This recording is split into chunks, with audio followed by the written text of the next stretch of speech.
el episodio de hoy veremos una selección de historias reales de terror en Tinder. Te agradeceríamos que nos dieras el visto bueno antes de continuar con el vídeo. Además, en caso de que hayas tenido algún encuentro espeluznante en Tinder o cualquier otra experiencia inquietante, no dudes en ponerte en contacto con nosotros. He pasado mucho tiempo en Tinder. Mientras vivía en Denver, recurrí a Tinder para mis necesidades de citas online. Un día me encontré con su perfil. Me gustaron sus fotos y su biografía me pareció fascinante. Opté por deslizar el dedo hacia la derecha. Al abrir la aplicación a la mañana siguiente, me sorprendió descubrir que él también sentía algo por mí. Tuvimos una charla rápida y me pareció simpático, divertido e inteligente. Hablamos de nuestros intereses, ocupaciones y familias. Congeniamos muy bien. Nuestro plan para el fin de semana era quedar en una cafetería de la ciudad. La primera vez que lo vi me asusté un poco, pensando si sería igual de simpático en persona o por internet. Mis preocupaciones desaparecieron en cuanto le vi. Su altura, su belleza y su amable sonrisa eran incomparables. En mi opinión, su aspecto era más agradable de lo que aparecía en sus fotos. Nos abrazamos, charlamos, tomamos café y bromeamos sobre asuntos triviales. Mantuve una buena conversación con él y me dio la sensación de que nos conocíamos desde hacía tiempo. Fue nuestra primera cita y empezamos a pasar mucho tiempo juntos. Salimos a comer, a museos, a parques y simplemente paseamos por la ciudad. Hablamos de nuestras aspiraciones en la vida, nuestros miedos y nuestras metas. Sin embargo, hubo un cambio en la situación. Solía enviarme muchos mensajes de texto, incluso cuando yo estaba en el trabajo o hablando con amigos. Si no le contestaba, se enfadaba y daba por sentado que le estaba desatendiendo. De vez en cuando, venía a mi casa sin que yo me diera cuenta de sus intenciones, solo para pasar el rato y divertirse. Al principio, creía que simplemente me estaba demostrando su amor. Con el tiempo, se convirtió en algo insoportable y me hizo sentir incómoda.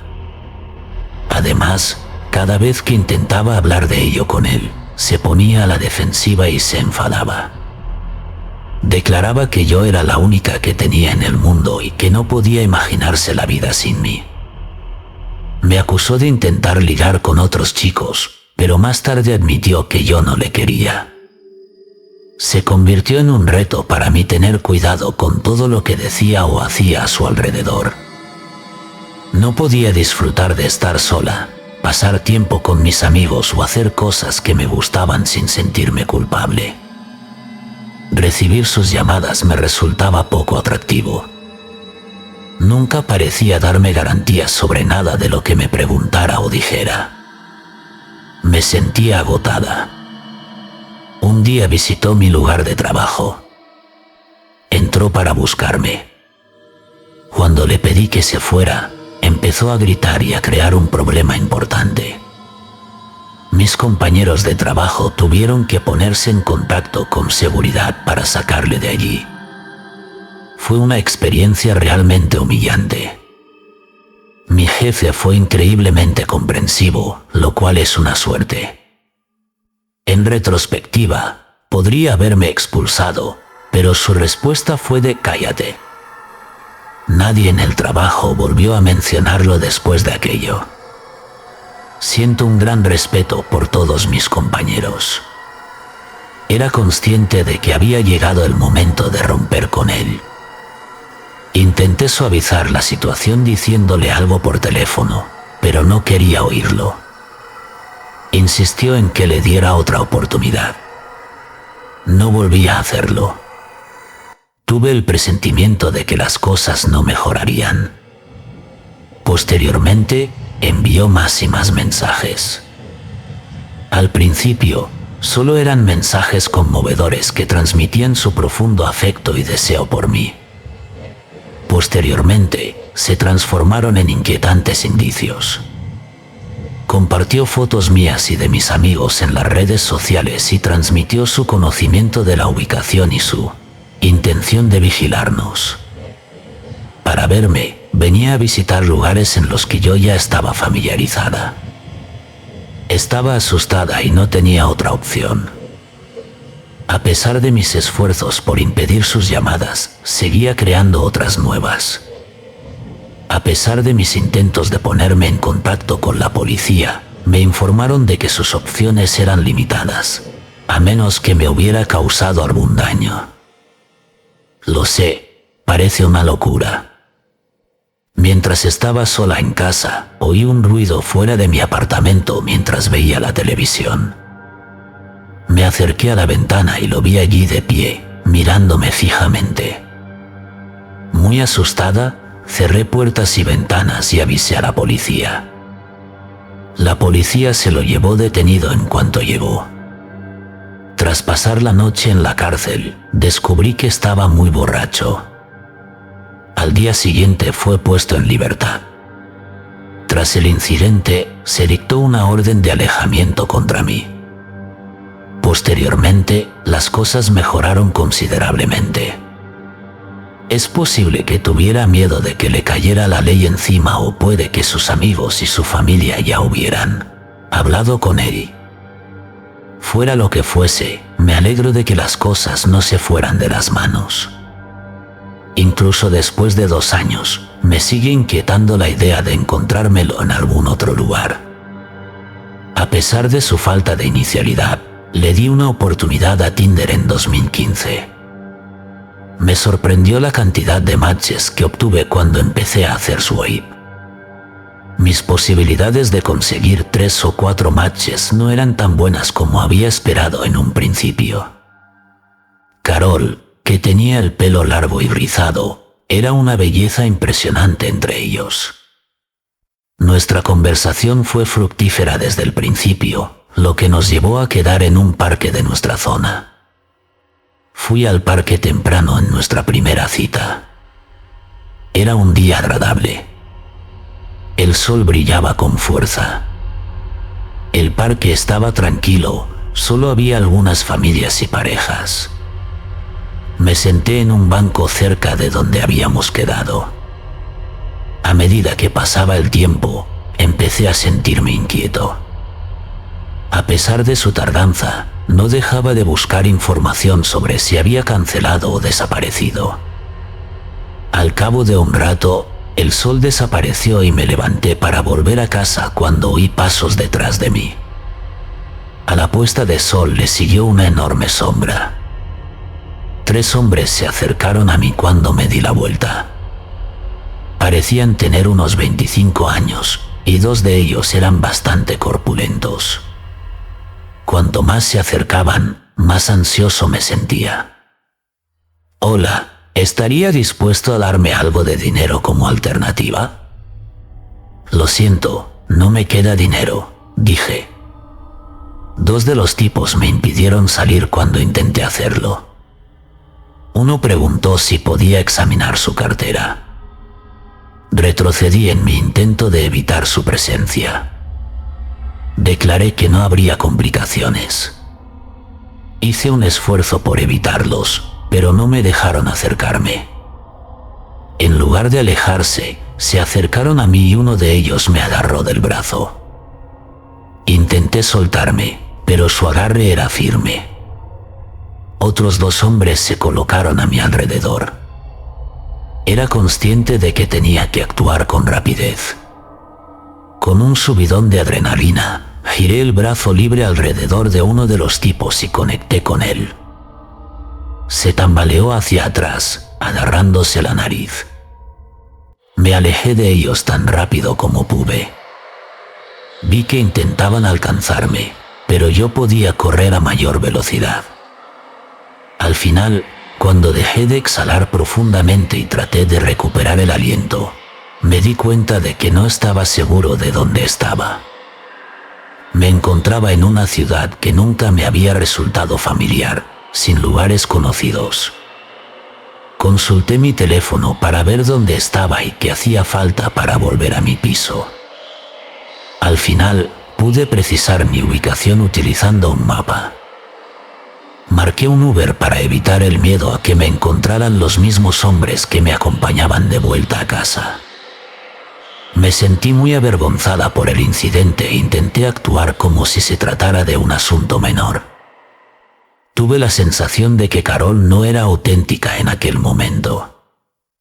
Tuve la impresión de que aquellos individuos habían creado una cuenta falsa para quedarse con mi dinero. El pensamiento no fue acertado, ya que yo solo tenía 20 o 30 dólares en efectivo, y ellos no los recibieron.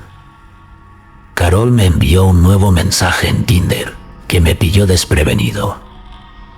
Mencionó que tenía una emergencia familiar y necesitaba llevar a su padre al hospital.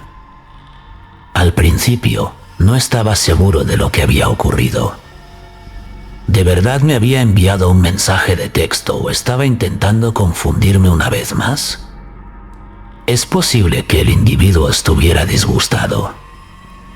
Lo oculté y podría estar buscando venganza. Opté por enviarle un mensaje y preguntarle por el incidente, así que me arriesgué y le pedí más información.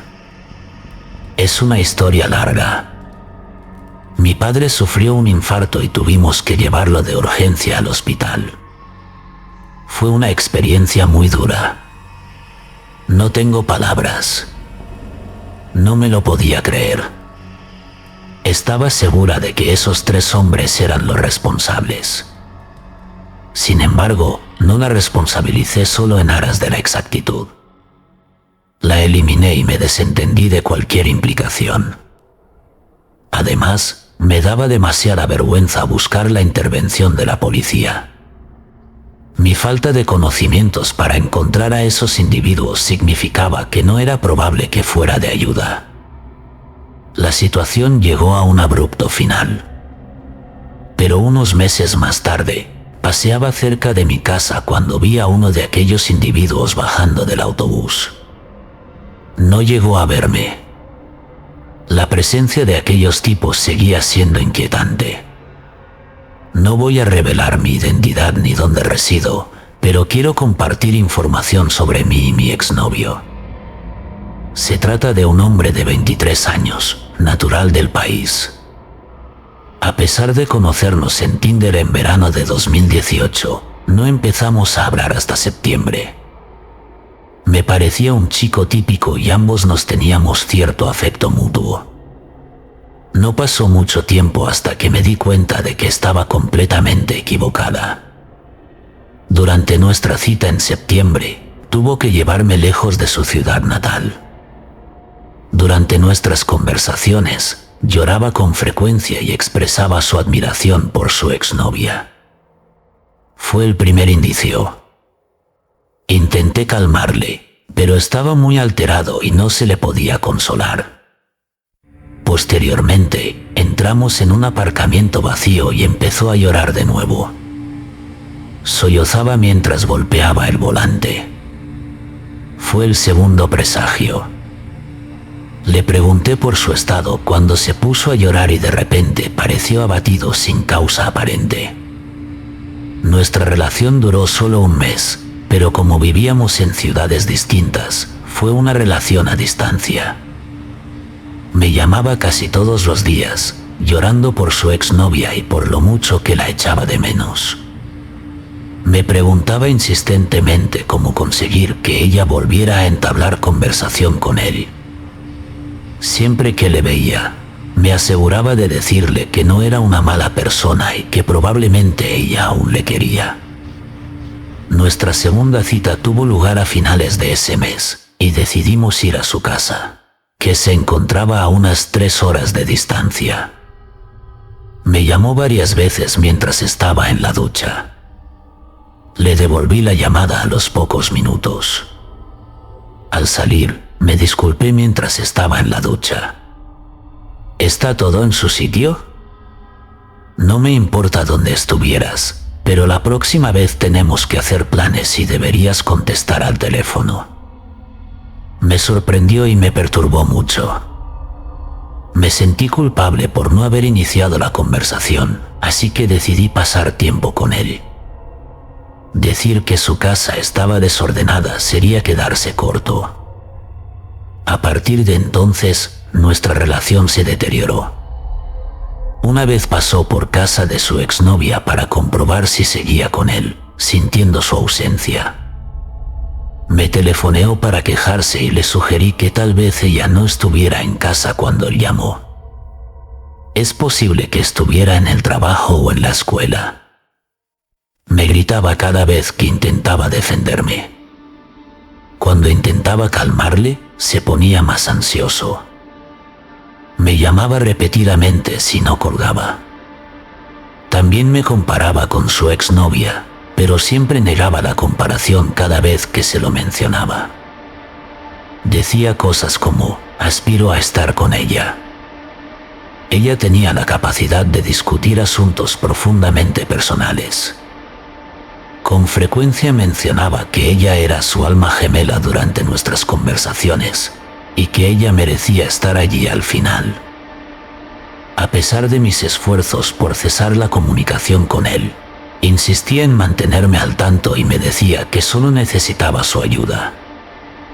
Un día, mientras discutía mis sentimientos hacia su comportamiento, respondió diciendo que no es tan malo como la gente piensa. En un momento dado, rompí a llorar y él me acusó de intentar manipularle llorando. Hubo casos en los que dejaba de hablar por teléfono bruscamente y se enfadaba después de que yo hiciera un comentario inquietante, pero permanecía callado. Irónicamente, hace poco ha empezado a acusar a su exnovia de maltratadora. Tras enterarme de que no le interesaban mis problemas, le bloqueé y dejé de hablar con él. No revelaré demasiados detalles en aras de la privacidad. Ten en cuenta que yo tenía aproximadamente 18 años. Era escéptica. No obstante, le deseo lo mejor en términos de ayuda. Por favor, no se acerque a mí. Después de terminar una relación de 4 años, ansiaba algo diferente. Como cualquier joven de 23 años que vive solo, me colé en Tinder y empecé a hacerlo. Al cabo de unos días, di con alguien en Tinder. Se le conoce como Casey. Mi ex y Casey eran completamente distintos. Él tenía tatuajes en el cuerpo y era extremadamente fuerte. Después de un mes de salir el uno con el otro, ocurrió esto. A pesar del cariño que le tenía por los gestos amables y el afecto que me demostraba, estaba decidida a tener una relación con él. Me dijo que llevaba 9 años en la cárcel, donde se le imputaban delitos graves como robo y violencia física. A pesar de ver algunas señales de advertencia, opté por ignorarlas. Mi mente de 23 años ni siquiera consideró la posibilidad de que hubiera causado daño a alguien antes. Mi única preocupación era estar con él. Mi intención era ayudarle a reconducir su vida. Sin embargo, la situación resultó ser distinta. Él tenía un problema con algunas cosas malas, y yo estaba haciendo todo lo que estaba en mi mano para ayudarle a dejarlo. A pesar de ello, no tenía ni idea de lo que me iba a pasar. De repente, me encontré en el sofá de la casa de su amigo, lo cual no era agradable, y le estaba observando participar en algo en lo que yo no quería participar. Lo observé como si se comportara de forma extraña y no hablé en absoluto. Lo siento, no me juzgue. Usted no está familiarizado con los desafíos de lidiar con la adicción. No estás obligado a juzgarme pretendiendo ser mejor que yo. Le transmití mi falta de comprensión ignorando sus preocupaciones. Me decía cosas así todos los días, afirmando que está pasando por momentos difíciles y que no siempre se trata de mí. Mi situación cambió cuando le permití conducir mi coche. No tenía ni idea de que estaba bien hasta que lo recogí del trabajo. Le ayudé a ponerse. De repente, íbamos a 70 millas por hora en una zona de 45 en la autopista. Chocamos con un coche que giraba delante de nosotros. Después, chocamos contra un poste de cemento. La sensación fue que me había expulsado todo el aire. En cuanto salí del coche, los paramédicos y los policías vinieron corriendo a verme. Alguien entre la multitud preguntó por la ubicación del conductor. La razón por la que Casey escapó del accidente me es desconocida. Afortunadamente, no sufrí fracturas óseas ni lesiones importantes, sino una conmoción cerebral que me dejó moratones por todo el cuerpo. La policía me dijo que Casey tenía numerosos problemas legales y carecía de carnet de conducir. La verdad es que fue el día más miserable de mi vida. Creo que la lección que otros pueden sacar de esto es estar siempre alerta y observar las señales de comportamiento egoísta. Mi formación académica era de un pequeño colegio privado. Estaba englobado en el track. Era comúnmente conocido así tanto por los residentes como por los estudiantes. Pasé una noche estudiando en el campus, quedándome hasta tarde y haciendo los deberes. Era una típica noche entre semana, sobre las 2 de la tarde, cuando por fin decidí irme a casa, que ya era demasiado tarde. Ese año residí en los apartamentos. Los poseía la universidad y estaban situados en un pequeño terreno cerca de la puerta principal.